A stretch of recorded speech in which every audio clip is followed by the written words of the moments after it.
Set 16 Lore and Legends is finally live on the PBE with the full release coming on the 3rd of December, and this set features 100 total units you can buy, making it the largest roster in TFT history. 40 of the champions are locked though, and you'll have to complete certain tasks to unlock each of them. That's where we come in.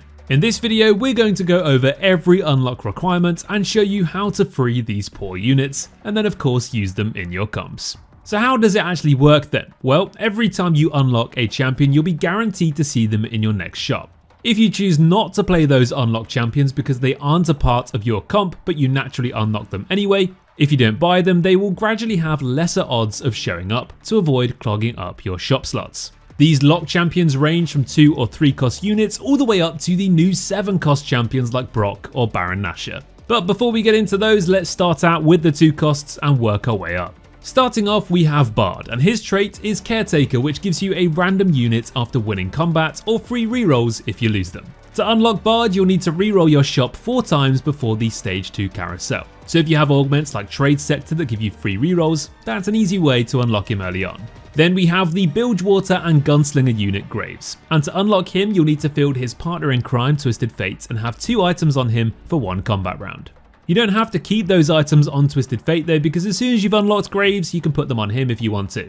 For Oriana from Piltover, you just need to play around 3 or more Piltover units to unlock her. Then we have the Demacian Yordle Poppy, and to unlock her you'll need to field a Demacian or Yordle unit with 2 items in 1 combat round. Tryndamere is also a 2 cost unit in set 16 with the Freljord and Slayer traits, and if you want to unlock him you'll first need to field his wife Ashe and gear her up with 2 items for 1 round in combat. Then finally, the last unlockable 2 cost unit is the Shadow Isles Warden unit Yorick, who you'll unlock by fielding a 2-star Viego with 2 items for 1 combat, and then Yorick will pop up in your next shop. Next up, we have the 3 cost unlockable units, and let's start off with Darius the Noxian Defender. To unlock Darius, you'll need to field his brother Draven first and use those spinning axes to farm 1 gold from his Adoration stacks in his passive. Gwen is also a locked 3 cost champion in set 16, and she's part of the Shadow Isles trait along with Disruptor. To unlock Gwen, you'll need to collect 20 souls whilst playing Shadow Isles, and these souls are collected when any champion dies. Shadow Isles units' abilities are uniquely empowered based on the number of souls you have. Kennen is an unlockable 3 cost unit with 3 traits, Ionia, Yordle and Defender, and to unlock him you'll need to have 8-star levels of either of these 3 traits, and he'll be waiting to join your crew in the next shop. Kabuko is back in set 16 too and brings a friend with him in Yuumi. Similar to Kennen, this duo has 3 traits, Yordle, Bruiser and Invoker, and to unlock them, get 6-star levels of these traits. Then finally there's LeBlanc, the Noxus Invoker, and to unlock her you'll need to field a Scion with 2 items for 1 combat round, and then she'll be yours. Okay guys, now it's starting to get pretty exciting as we move up into the forecasts. First off, we have Diana, whose only trait is Targon, and to unlock Diana, you'll need to 2-star the 3 cost Leona, and then field her with 3 items in combat. Fizz is finally back in TFT in set 16 and comes with the Bilgewater and Yordle traits. To unlock him, you'll need to be level 7 and field 5 Yordle or Bilgewater units. The Void is back too, and with it comes Kai'Sa as a backline carry once again. To unlock her, you'll need to be level 8 and field a Longshot unit with 3 items. Long shots are just like snipers from last set, dealing more damage to units further away. And there are 5 other long shots alongside Kai'Sa in Caitlyn, Kog'Maw, Teemo, Vayne and Ziggs. Kalista is a 4 cost Shadow Isles and Vanquisher unit, and to unlock her it is going to be similar to Gwen, but instead of collecting 20 souls, you'll need 75. Nidalee is part of the Ishtar trait and also a Huntress, and to unlock her you'll need to field 2 2-star Nikos for 1 round in combat.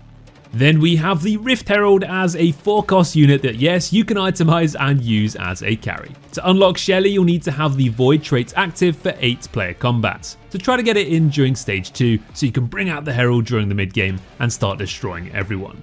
Singe joins the party too as a Zorn and Juggernaut unit, and to unlock him you'll need to field either 4 Zorn or Juggernaut units and then take 30 player damage. Skarner is another Ishtar unit, and to field him you'll need to field a non-tank unit with a Gargoyle Stoneplate in combat and be at least level 7. Veigar is of course a Yordle and an Arcanist, and to unlock this evil little bugger you need to have 2 Ravenon's Death Caps and put them onto 1 unit for 1 round. Warwick is another Zorn unit as well as a quick striker, and to unlock him you'll need to 2-star the 3 cost Jinx and the 2 cost Vi. Bit of a throwback to the Arcane set with this one, but at least he's not a 6 cost this time. Blood Hunter flashbacks. Yone is here again in set 16 too, and his traits are Ionia and Slayer. To obtain him, you'll need to 3-star the 2 cost Yasuo, and then the two brothers can join forces to take down enemy boards. Then finally we have the 2 4-cost Shurima units, Nasus and Renekton. To unlock these, first you'll need to field an Azir and then meet certain conditions. Once you have Azir, if you win combats, you'll unlock Renekton, and if you lose combats, you'll get Nasus. Once acquiring 1 Shurima unit after Azir, the conditions will get harder to unlock by requiring more rounds to obtain them. So that brings us up to the 5-cost unlockable units, and let's start with Xerath, who's also a Shurima unit and unlocks similar to Nasus and Renekton. First, you'll need to field an Azir, and then to get Xerath, instead of winning or losing, you'll need a combination of both. Then we have Aatrox, the Darkin, World Ender and Slayer unit, whose AD ramps up the more Omnivamp he has. And to unlock him, you'll first need to reach level 8 and then field a unit with 40% total Omnivamp. So items like BT and Hodge will do the trick, especially on a Slayer unit. For the Demacian heroic unit Galio, you need 12 star levels of Demacia, and then he'll fly down onto your board and save the day. Hopefully. Mel is a Noxus and Disruptor 5-cost unit, and to unlock her you'll need to field a 2-star Ambessa with 1 item, and then she'll need to die.